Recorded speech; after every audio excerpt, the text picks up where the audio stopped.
The moment a medieval battle ended, violence did not disappear. It simply changed its shape. For the defeated, capture was not salvation. It was transformation. A soldier who moments earlier had fought with purpose now became an object of calculation. His worth was no longer measured by courage or loyalty, but by what could be extracted from his survival. Medieval warfare was not governed by humanitarian ideals. It was governed by necessity. Armies moved constantly, consumed vast resources, and lived under permanent strain. Prisoners were not people to be protected. They were problems to be solved. The first moments after capture were decisive. On the battlefield itself, prisoners were sorted with brutal efficiency. Weapons were taken, armor stripped. Identity was assessed not through names, but through appearance. Fine equipment meant money. Heraldic symbols meant ransom. A man who looked valuable was kept alive. A man who did not was already standing close to death. Nobles were separated quickly. Guards intervened to prevent them from being killed by common soldiers seeking revenge or loot. This protection was not honor, it was economics. A noble captive represented future wealth, political leverage, or both. For everyone else, the descent began immediately. Common soldiers were stripped of their possessions, often down to their shirts. Wounded men were searched last or ignored entirely. If a prisoner could not walk, he slowed the group. And slowing the group was dangerous. Armies on campaign did not wait. Those left behind rarely survived the night. The survivors were bound together and marched away from the battlefield. These marches were lethal. Hunger set in quickly. Water was rationed. Wounds festered. Infection spread from man to man. Guards were instructed to maintain order and pace, not health. Anyone who collapsed risked being beaten or killed to prevent others from stopping. The road itself became a grave. When prisoners reached their destination, there was no relief. They were herded into temporary holding spaces, castle courtyards, barns, fenced fields, ruined structures. These places were not prisons in the modern sense. They were containment zones. Food was inconsistent. Sanitation non-existent. Disease spread rapidly. Dysentery, fever, and untreated injuries killed quietly. Death inside these enclosures was common and unremarkable. It was here that decisions were made. Some prisoners were marked for ransom. These men were kept separate, guarded more carefully, sometimes allowed minimal comforts. Not out of mercy, but preservation. A dead ransom was worthless. Others were sold. Medieval Europe maintained an unspoken but efficient system of human trade. Captured soldiers could be exchanged between lords, sold to merchants, or transferred across borders. A prisoner taken in one campaign could disappear into another region entirely, absorbed into forced labor or slavery. Once transported far enough, return became impossible. Many prisoners were retained for labor. War destroyed infrastructure. Walls needed rebuilding. Roads needed clearing. Fields needed hands. Prisoners filled these gaps. They worked under guard, often chained, often beaten. Injury meant replacement, not rest. Escape was rare. Punishment for escape was public. Executions were staged where other prisoners could see them. Bodies were displayed. The message was simple. Obedience meant survival. Resistance meant death. Fear was cheaper than chains. In some cases, prisoners were forced back into war. Mercenaries and professional soldiers were especially vulnerable. A captured fighter might be offered a choice that was no choice at all. Fight for us or die now. Many accepted. Allegiance became transactional. Survival demanded flexibility. But even those who fought again were never trusted. They were watched, expendable, and easily discarded. Religion often erased mercy entirely. In wars defined by faith, prisoners lost protection. Enemies were not opponents. They were heretics, infidels, threats to divine order. Sparing them was framed as weakness or sin. Mass executions followed victories, justified as obedience to God. Gold could still override belief, but only for a few. For the majority, capture marked the beginning of disappearance. Names were not recorded. Families were not informed. A man taken alive could vanish without trace, absorbed into labor, sold into foreign lands, or buried anonymously behind stone walls. The medieval battlefield did not end with silence. It continued in marches, in enclosures, and in the slow erasure of those who survived long enough to be forgotten. And this was only the beginning. After the initial sorting, prisoners entered a phase of existence defined by waiting. Waiting to be sold, waiting to be moved, waiting to be forgotten. Medieval captivity was not a single experience, but a shifting sequence of conditions that depended entirely on circumstance. Where a prisoner ended up mattered less than who controlled him and what that person needed at the moment. Many captives were redistributed like currency. Commanders rewarded loyalty not only with land or coin, but with people. Prisoners were divided among nobles, officers, and allied lords. A man might change ownership several times within weeks, each transfer stripping away more certainty. With every handover, rules changed, punishments changed, hope changed. Under some lords, prisoners were kept alive for labor. Under others, they were worked until they failed. Forced labor was one of the most common fates. War damaged landscapes as much as armies. Fortifications needed repair. Roads needed clearing. Fields needed to be reclaimed. Prisoners became the solution. They worked in chains, under constant supervision, often with inadequate food and no medical care. Injuries were expected. Death was accepted. A prisoner who could no longer work was no longer valuable. There was no incentive to keep him alive. Killing him cost nothing. Feeding him cost resources. The choice was simple. Executions for exhaustion were rarely formal. A blow delivered too hard. A fall that was not prevented. A body left behind during relocation. Violence did not need ceremony when no one was watching. Silence handled the rest. In border regions and trade corridors, another fate awaited captives. They were sold to merchants who specialized in moving people discreetly. These traders operated along established routes, transporting prisoners far from where they had been captured. Distance erased identity. A soldier taken in one kingdom could end up laboring in another, surrounded by unfamiliar language, customs, and beliefs. Once separated from home and kin, escape became meaningless.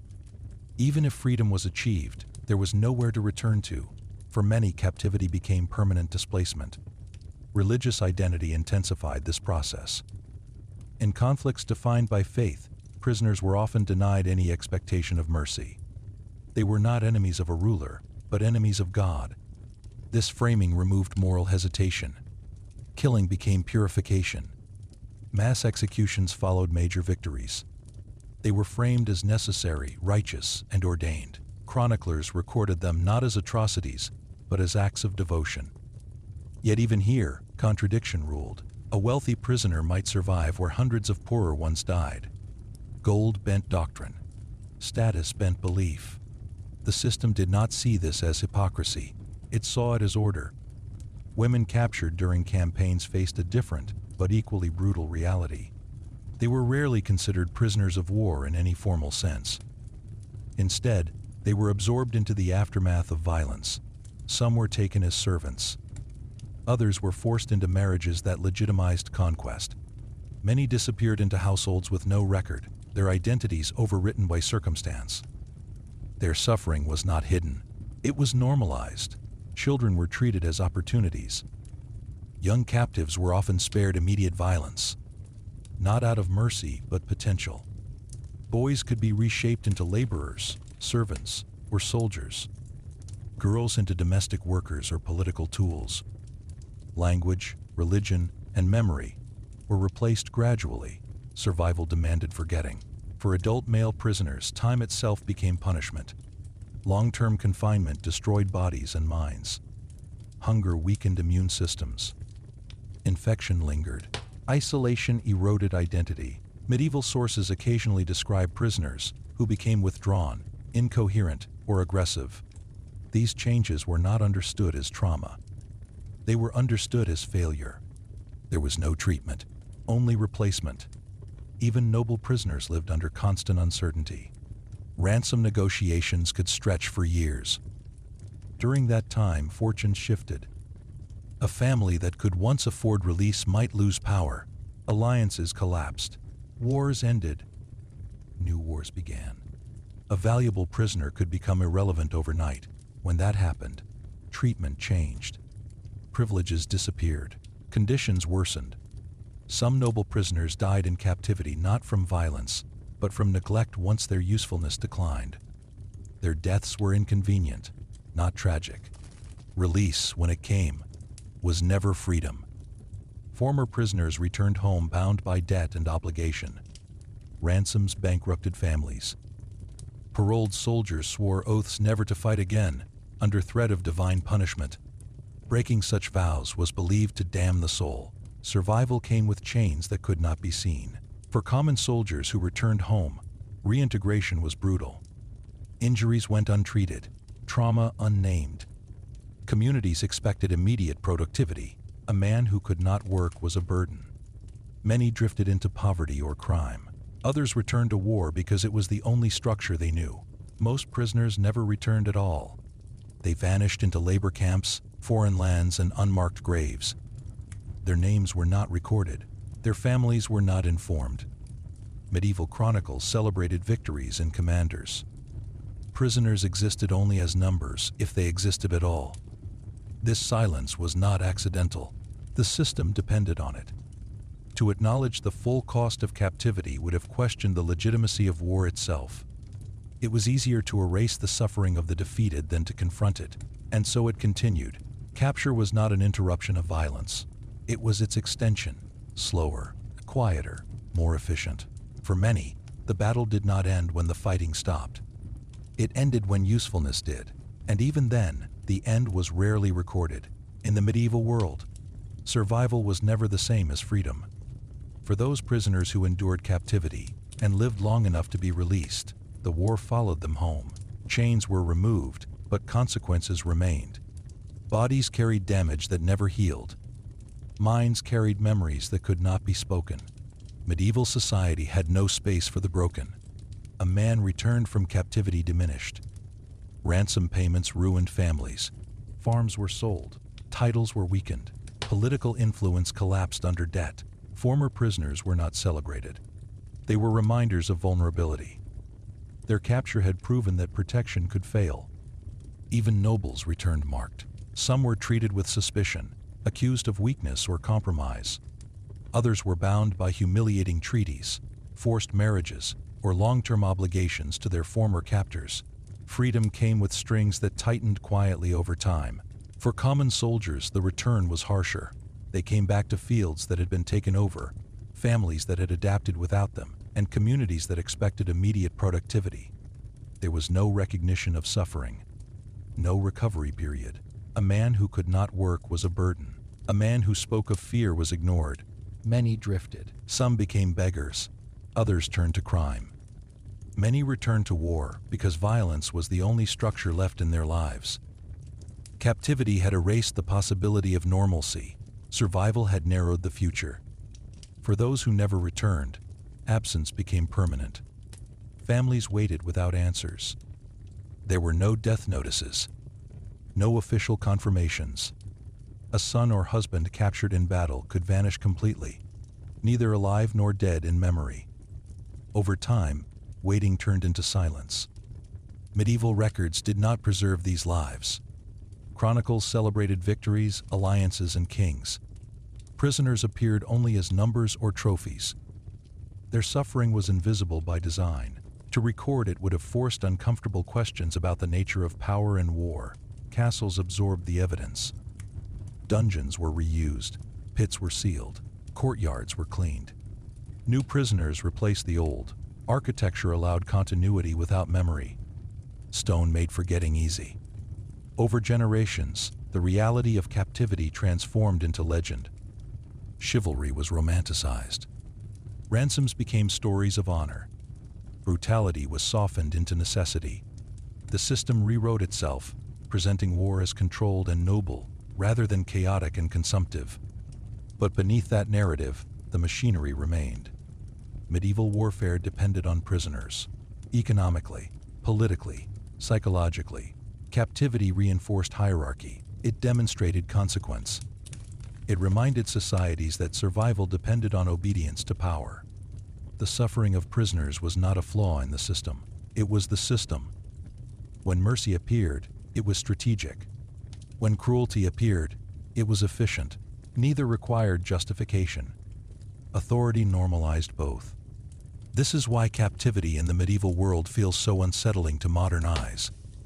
Not because it was uniquely violent, but because it was routine, organized, accepted. No apologies were expected. The defeated were expected to endure quietly or disappear entirely. Their pain did not interrupt progress. It fueled it.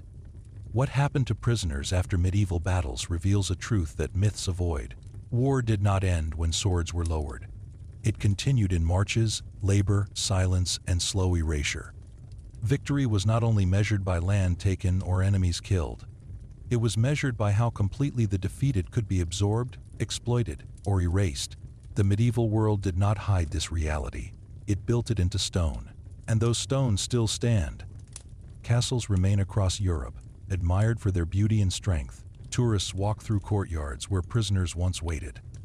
They descend into chambers where names were lost. They admire walls rebuilt by captive hands. The architecture survives. So does the logic behind it. Because wherever power is unchecked, captivity becomes acceptable. Wherever suffering is normalized, silence follows. The fate of medieval prisoners is not just history, it is a reminder that when survival depends on usefulness, humanity becomes conditional. And when humanity becomes conditional, suffering no longer needs an excuse. It simply becomes policy.